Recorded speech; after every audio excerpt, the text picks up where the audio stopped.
सभी को जय श्री कृष्ण, जय लक्ष्मी नारायण, जय सनातन धर्म। प्रश्न है, हमें नींद में सपने आते हैं, उसका क्या कारण है? तो सपने मनुष्य की सारी अनकॉन्शियस को खोल कर रख देते हैं। आज विज्ञान इतना आगे बढ़ चुका है कि हर बात का कारण जानने की कोशिश करता है।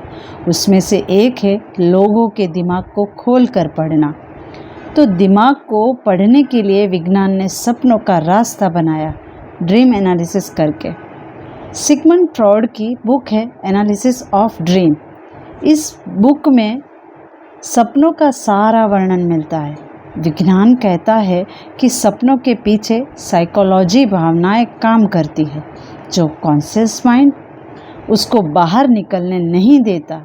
और जब कॉन्शियस माइंड का कंट्रोल ख़त्म हो जाता है, तब जो भावनाएं निकलती है उसे हम सपने कहते हैं। अब ये हुआ हमारा विज्ञान, पर हमारे सपनों के बारे में हमारा दर्शन शास्त्र क्या कहता है, ये भी हम जान लेते हैं। हमारे न्याय दर्शन शास्त्र में इसका वर्णन मिलता है। आपने अक्सर देखा होगा कि एक नवजात शिशु नींद में अचानक से रोता है, हंसता है। ये सब उसे पूर्व जन्म की यादें जो उसे याद आती है। अब जब वो धीरे धीरे बड़ा होता है तो सब पूर्व जन्म का भूल जाता है, लेकिन हमारा मन यानी कि हमारी आत्मा उसे नहीं भूलती है, क्योंकि हमारी आत्मा का ये एक जन्म नहीं है, वह पूर्व जन्म से कैरी फॉरवर्ड हो रहा है। और यही कारण है कि जो जन्म से अंधा है वो भी सपने देखता है। पर हमारे और एक अंध व्यक्ति के सपने में फ़र्क है कि हम जो सपने देखते हैं वह पूर्व का देखा हुआ देखते हैं, यानी हमने जागृत अवस्था में जो भी देखा वह सुषुप्त अवस्था में सब एक दूसरे का मिलाप, यानी कि यूँ कह सकते हैं खिचड़ी, ये हम देखते हैं।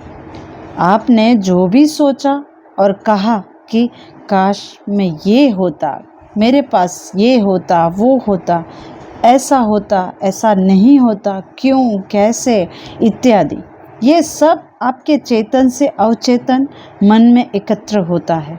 और जब आप सोते हैं तो वही सपने बनकर आता है। सपना अवस्था को जानने के लिए हमें ये जानना होगा कि निद्रा अवस्था क्या है। तो हम ये कहेंगे कि जब हम थक जाते हैं तो हमें निद्रा आ जाती है, पर ऐसा नहीं होता। हमें थकान के कारण नहीं, बल्कि जब हमारी बुद्धि थक जाती है तब निद्रा आ जाती है। जब बुद्धि काम करना बंद कर दे तब आप सो जाते हो, तो निद्रा में स्वप्न अवस्था आती है। उसमें मन तो चल रहा है, बुद्धि सो रही है, जिसे सुप्त अवस्था कहते हैं। जो समझदार होता है वह स्वप्न को महत्व नहीं देता है, और अगर दिव्य सपनों की बात करे तो वह लाख में से एक होगा, बाकी तो ऐसे ही होंगे।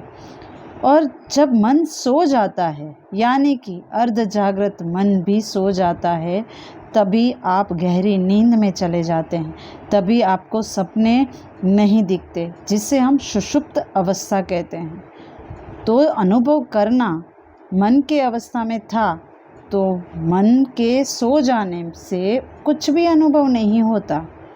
उस वक्त आप सिर्फ आत्मा के आनंद को अनुभव करते हो, इसीलिए हमें कुछ भी अनुभव नहीं हुआ।